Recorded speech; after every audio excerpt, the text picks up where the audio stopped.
வசம் கிடையாது. இது ஏழை படும் பாடம்மா, உன்னால் முடியாது.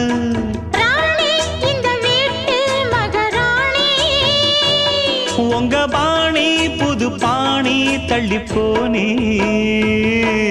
மணக்கு மல்லிகை மஞ்சத்தில் விரிச்சு கணக்கு பண்ணுங்க, கன்னி பொண்ணு இருக்கு மாமா. சிரிச்சு